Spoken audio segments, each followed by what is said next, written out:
আজকে হচ্ছে 16 তারিখ জানুয়ারি মাসের, আর এখন 12টা 5 হয়েছে টাইম। আর হঠাৎ করে স্নোফল শুরু হয়ে গেছে।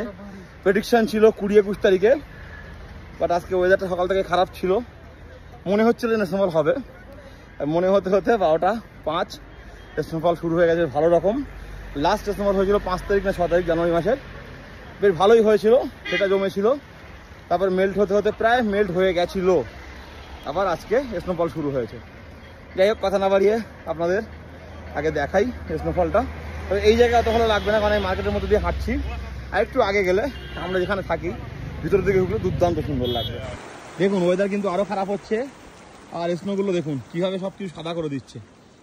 কিছু কিছু স্নো আছে পুরোনো স্নো, যেমন এইগুলো, এই মোটা যেগুলো সাদা দেখতে পাচ্ছেন, এগুলো 5 তারিখ 6 তারিখে পড়া স্নো, এখনও পুরোপুরি মেল্ট হয়নি। আর এইগুলো এখনই পড়ছে, এগুলো মেল্ট হয়ে গেছিলো, এগুলো একদম কন্টিনিউ স্নোফল হচ্ছে। দেখুন এই সেই সিন্ধ রিভার, অনেক দিন আসা হয় না এখানে, আমরা গরমের সময় এসে টাইম কাটাতাম, অনেক দিন আসা হয় না।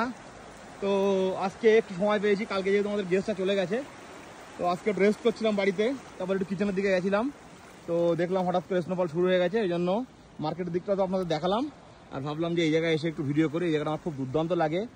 গাছগুলো দেখুন পাতা নেই, সব ন্যাড়া, এই সময়টা এরকমই থাকে, এই সময় স্নোফল হয় আর বরফের মজা। কিন্তু এবারে যে পরিমাণ স্নোফল হচ্ছে, আমার মনে হয় যে গাছগুলো যখন সবুজে সবুজ হবে মার্চ এপ্রিল মাসে, সেই সময়ও বরফ থাকবে। মানে বরফের মজা আর সবুজ গাছের মজা দুটো একসঙ্গেই পাওয়া যাবে। ফুলের মজা, যেটা বসন্তকাল বলে যেটাকে, দুটো একসঙ্গে এবারে পাওয়া যাবে, যেটা কিন্তু আরও দুর্দান্ত লাগবে। নর্মালি যেটা হয় যে স্নোতে সব দিক ভরা থাকলে গাছগুলোতে পাতা থাকে না, পাতা আস্তে আস্তে স্নো মেল্ট হয়ে যায়। কারণ অত স্নোফল হয় না বিগত 4-5 বছর ধরে।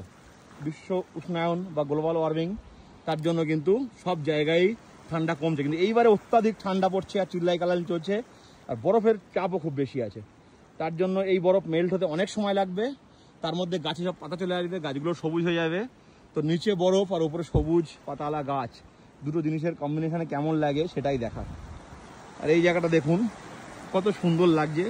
নেচার একা একা উপভোগ করার মজা কিন্তু আলাদা।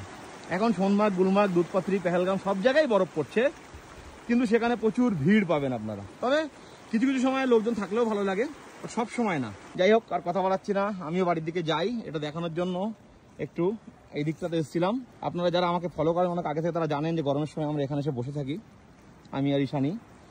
তো এখন তো আসা হয় না ঠান্ডা বলে, আর সময়ও একটু পাই না সেরকম। সবাই ভালো থাকবেন। এই ভিডিওটা এখানে শেষ করি। একটু পরে লাঞ্চ করে সোনমার্গ যাবো, সেখানকার কী সিচুয়েশান আর টানেলটা কেমন হলো সেটাও আপনাদের সঙ্গে শেয়ার করব।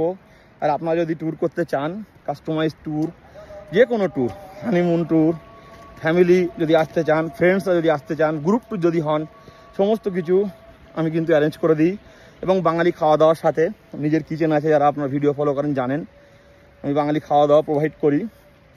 আমার সঙ্গে কন্ট্যাক্ট করুন, আমি যত সুন্দরভাবে ট্যুর অ্যারেঞ্জ করে দেবো, ততটা কিন্তু সুন্দরভাবে কলকাতায় বসে কেউ করতে পারবে না, এটা আমার গ্যারান্টি আছে। ঠিক আছে, চলুন দেখা হচ্ছে পরের ভিডিওতে। সবাই ভালো থাকবেন।